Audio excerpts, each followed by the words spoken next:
Right. మనతో పాటు మరి ఇందాక వాళ్ళ హస్బెండ్‌తో మాట్లాడాము. మరి మేడం స్వప్న గారు ఉన్నారు. ఆ రోజు మరి మేడం ఉన్నందుకే ఆయన బతికున్నారని చెప్పి ఆయన చెప్పడం జరుగుతుంది. ఆయనని కొట్టేటప్పుడు మేడమే బాగా ప్రొటెక్ట్ చేసి ఆయన మీద పడిపోయి ఆయనకి రక్షణ కలిగించారు.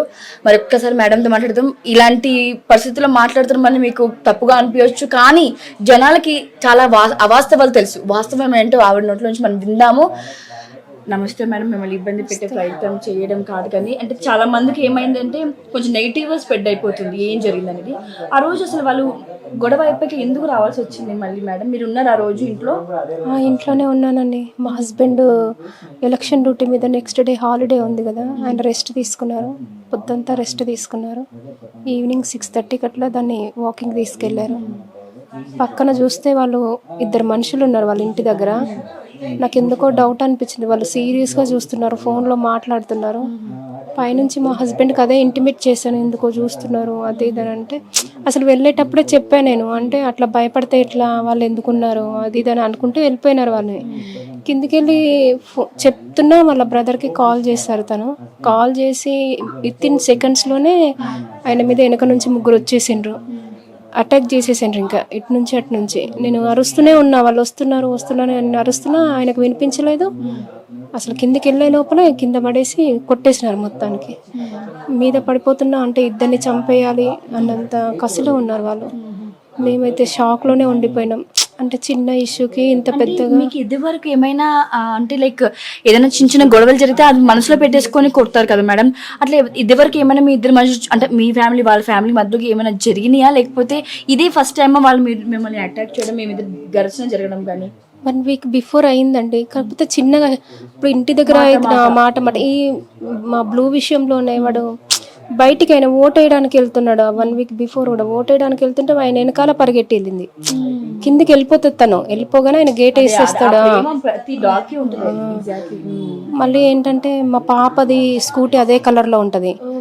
సో స్కూటీ మీద ఆయన రావడంతో ఏమనుకున్నదంటే మా పాపే వచ్చింది అనుకొని స్కూటీ వెనకాల వెళ్ళి అక్కడికి వెళ్ళి చూసే లోపలే మా హస్బెండ్ పరిగెట్టుకుంటూ వెళ్ళి దాన్ని తీసుకొచ్చే ప్రయత్నం చేసిండ్రు. అక్కడ ఏం జరిగిందో నేను చూడలేదు అసలు. పైన లోపల ఉన్నా, బయటకు వచ్చేసరికి వాళ్ళిద్దరు కాలర్స్ పట్టుకుంటున్నారు. మా బాబును కొట్టబోయిండ్రు. నేను పైకి లాది చిన్న ఇష్యూ అని నేను కిందికి పరిగెట్టుకుంటూ వెళ్ళే లోపలే అసలు బాబుని వీపు మీద మా బాబు విడిపించే ప్రయత్నం చేస్తే వాళ్ళ భార్య కొట్టడం జరిగింది. మా బాబుని నేను కొడుతున్నందుకు నాకు చాలా బాధేసి నేను లాగితే నా చెంప మీద ఒకటి బాగా చేసింది, గట్టిగా కొట్టారు. తర్వాత నేను టీషర్ట్ పట్టుకొని గుంజాను, ఆమె నైటీ పట్టుకొని గుంజేసింది. బయటికి లాగాను. మగవాళ్ళు వాళ్ళు కొట్టుకుంటారు కదా, ఆడవాళ్ళు ఎందుకు వెళ్ళడం మధ్యలోకి అని నేను లాగాను. వల్గర్ లాంగ్వేజ్ యూజ్ చేసింది ఆమె, చాలా వల్గర్గా తిట్టింది. దీంతో నేను వదిలేసే మనకెందుకు, మనం స్టేషన్కి వెళ్ళిపోదాం పదా అని మా హస్బెండ్ని తీసుకొని రావడం జరిగింది. అంటే మన ఫ్రాక్చర్ అయిపోయిందా, ఏంటి జరిగింది? మీ బోన్స్ అన్నీ మొత్తం ఇరిగిపోయినాయండి. లోపల మొత్తం డిస్లొకేట్ అయినాయంట. సర్జరీ చేశారండి నాకు. ఇదంతా సర్జరీ. మొత్తం కర్రలతోనే కొట్టేశారు మమ్మల్ని? కర్రలతోనే. సార్ని కొడుతుంటే మీరు పైన పడినారని సార్ చెప్తున్నారు. ఆయన కొడుతుంటే నేను ఆపే ప్రయత్నం చేసినా వాళ్ళు ఆగట్లేదు. తల మీద తగిలి ఆయనకి ఏమైపోతుందో అని మొత్తం మీద పడిపోతే వాళ్ళు ఇంకా ఇద్దరం బతకకూడదు అని మొత్తం కొడుతూనే ఉన్నారు. చివరిగా మీకు ఏంటి లైక్ అంటే స్టేషన్ కి అయితే ఇప్పుడు కస్టడీలో చెప్పారని ఉన్నారని మీ బాబు చెప్పడం జరుగుతుంది.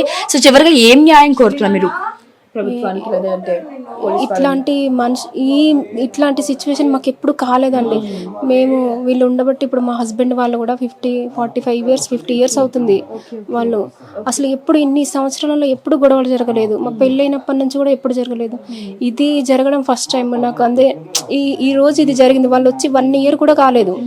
ఈ రోజు ఇది జరిగిందంటే రేపు ఇంకొకటి కూడా జరగచ్చు. ఈ రోజు నాకు అయింది, నాలాంటి ఆడవాళ్ళకు కూడా మళ్ళీ ఇట్లాంటి పరిస్థితి రావద్దు. నేను ప్రొటెక్ట్ చేయమని అడుగుతున్నా మా బస్తీ వాళ్ళని కూడా, నెక్స్ట్ పోలీస్ శాఖ వాళ్ళని కూడా నేను అదే అడుగుతున్నా. పిల్లలు బయట తిరుగుతారు, కాలేజ్కి వెళ్తారు, నాకు తల్లిగా నాకు భయం ఉంటుంది కదా, నాకు అది ప్రొటెక్ట్ కావాలి అని అడుగుతున్నా. ఏంటంటే ఇట్లాంటి వాళ్ళు సమాజంలో ఉండకూడదు. మెయిన్ నాకు ఏంటంటే ఇక్కడ తిరుగుతుంటే ఇంటికి రావాలన్న చూడాలన్న భయం వేస్తుంది మాకు.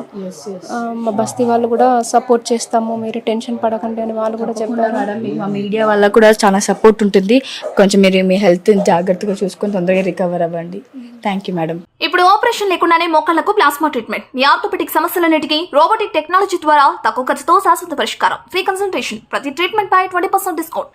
ఈ ఆఫర్ కొద్ది రోజులు మాత్రమే, త్వరపడండి. V9 hospitals 9281465842.